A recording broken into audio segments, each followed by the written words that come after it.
Hello guys, this is Pradeep Bhagat. Welcome to my YouTube channel PK7P।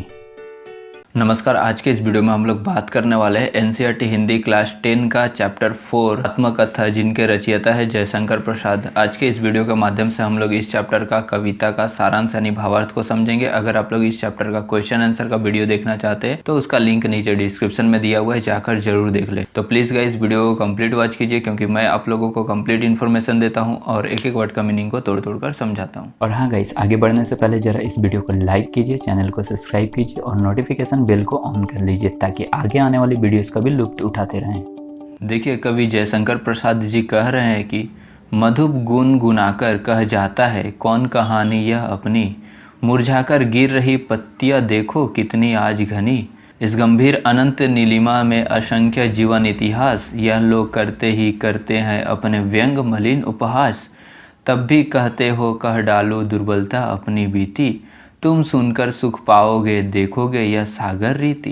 यहाँ पर मधुप का अर्थ हो रहा है भ्रमर यानी भौरा, और घनी का अर्थ होता है अधिक। अत्यंत नीलिमा यानी विस्तृत नीले आकाश। असंख्य यानी अनगिनत। व्यंग मलिन यानी खराब ढंग से निंदा करना।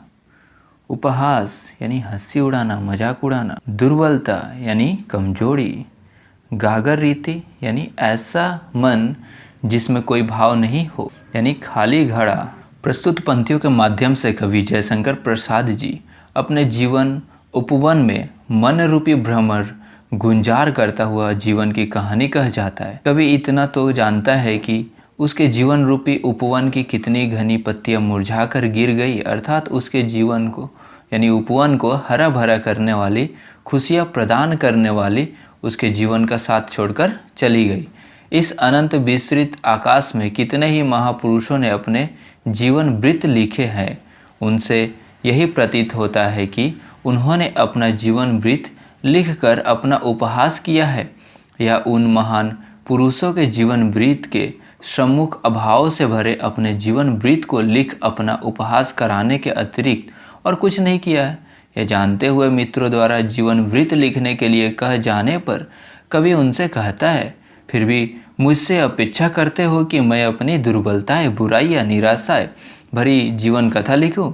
जब मेरे जीवन की भावनाओं से रहित रिक्त मन के बारे में जानोगे, सुनोगे, देखोगे तो निराश और दुख के अतिरिक्त कोई सुख प्राप्त नहीं होगा। यानी कवि जयशंकर प्रसाद जी का अगर साफ बात में कहना है, एक बात में अगर कहेंगे तो उनका कहना है कि अगर मेरा जीवन तुम चाहते हो कि मैं अपने जीवन अपना बायोग्राफी लिखूं, अगर मेरा बायोग्राफी को तुम पढ़ोगे तो मेरे जीवन की जो जीवनी है, यानी मेरे बायोग्राफी में तुम दुर्बलताएं, बुराइयां, निराश भरा जीवन जीवनी तुम पाओगे।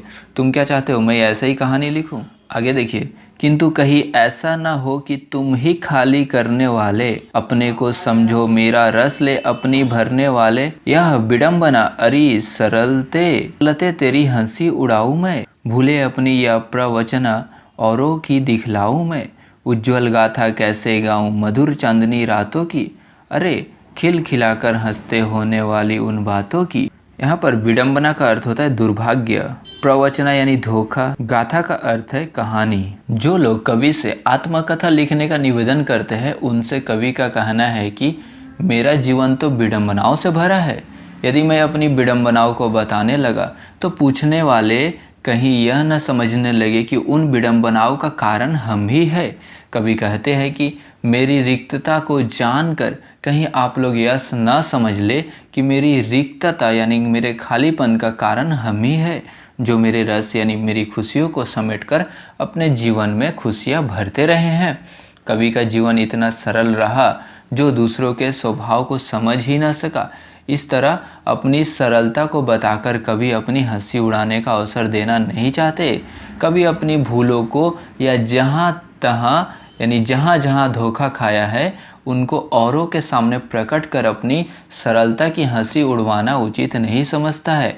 ऐसे प्रवचनों से भरे जीवन में क्षणिक सुखों की मधुर चांदनी रातों की उज्ज्वल गाथा को प्रकट करने का क्या औचित्य है। नेक्स्ट देखिए, मिला कहाँ वह सुख जिसका मैं स्वप्न देकर जाग गया, आलिंगन में आते आते मुकश्या कर जो भाग्य, जिसके अरुण कपोलों की मतवाली सुंदर छाया में अनुरागनी उषा लेती थी निज सुहाग मधुमाया में, उसकी स्मृति पाथय बनी है थके पथिक की पंथा की, सिवन को उधेड़ कर देखोगे क्यों मेरी कंधा की। आलिंगन यानी मिलन, अरुण कपोलो यानी लाल गाल, रागिनी यानी प्रेम करने वाली, उषा का अर्थ हो रहा भोर, मधुमाया यानी मोहक, स्मृति यानी याद, पाथेय पथ संबंधी रास्ते का भोजन, पथिक राही, पंथा रास्ता, कंथा अंतर्मन गुदरी। कवि की कामना सौदय अधूरी रही है कि सुख का भाव देने वाले स्वप्न जागते ही विलीन हो गए, वैसे ही यथार्थ जीवन में सुख अधूरा ही रह गया। सुख मुस्कुराहट बिखेर कर पीछे हट गया है और बेचारा कवि आलिंगन की कामना किए हुए बाहें फैलाए ही रह गया। यहाँ कवि अपने प्रिय यानी प्रेयसी का चित्रण कर रहा है, उसके सौंदर्य का वर्णन करता है कि जिसके